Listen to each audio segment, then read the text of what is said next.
Органикалық химия термині ертеректе жануарлар мен өсімдіктерден табылған қосылыстарды зерттейтін химия саласына қатысты қолданылады. Мұндай қосылыстар органикалық қосылыстар деп аталады. Тірі организмдер кез келген басқа жолмен алынбайтын органикалық заттардың пайда болуына жауапты арнайы тіршілік күшінің бар болуымен сипатталады деп есептелінді. Органикалық қосылыстар бір-бірімен және басқа бейметалл атомдармен коваленттік байланыспен байланысқан көміртек атомдарынан тұратын қосылыстар ретінде сипатталады. Қазіргі кезде миллиондаған осындай қосылыстар анықталған және жаңалары ашылған немесе синтезделген сайын олардың саны жүйелі түрде артуда. Көміртек элементі периодтық кестенің екінші периодында 14-ші топта орналасқан. Көміртек атомының электрондық конфигурациясы 1s2, 2s2, 2p2 және оның байланыс түзуге қатыса алатын 4 валенттік электроны бар. Органикалық қосылыстарда әрбір көміртек атомы 4 байланыс түзеді. Органикалық қосылыстар санының өте көп болуы көміртек атомдарының өзара байланыса алатын ерекше қабілетіне байланысты. Осылайша түзу тізбекті, тармақталған, циклді және одан да күрделі құрылымдар түзілуі мүмкін. Оның үстіне көміртек басқа сутек, оттек, азот, галогендер және күкірт секілді бейметалдармен коваленттік байланыстар түзе алады.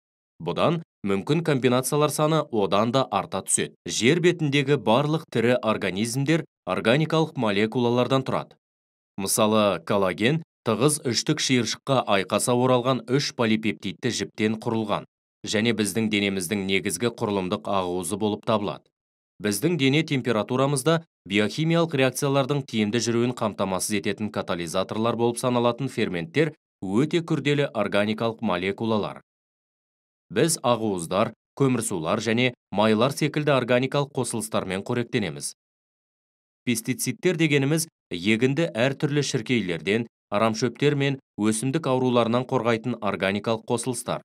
Органикалық қосылыстар біздің денеміздің сау болуына жауапты. Дәрумендер күнделікті тамақ рационымыздың өте маңызды микрокомпоненті болып есептеледі.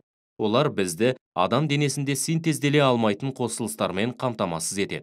Қазіргі таңда дәрі-дәрмектің барлығы дерлік органикалық қосылыстардан тұрады.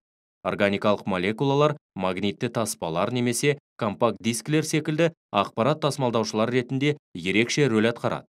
Жер бетіндегі әрбір тірі организмнің генетикалық ақпараты рибонуклеин немесе дезоксирибонуклеин қышқылдарында сақталады. Құрамында көміртегі бар қосылыстардың көп болуын түсіндіретін бірінші фактор көміртек байланысының беріктігі. Бұл жағдайда байланыстың беріктігін сипаттайтын байланысты үзу үшін қажет энергия мөлшері басқа гомоядралық байланыстарды үзуге қажет энергия мөлшерінен артық болады.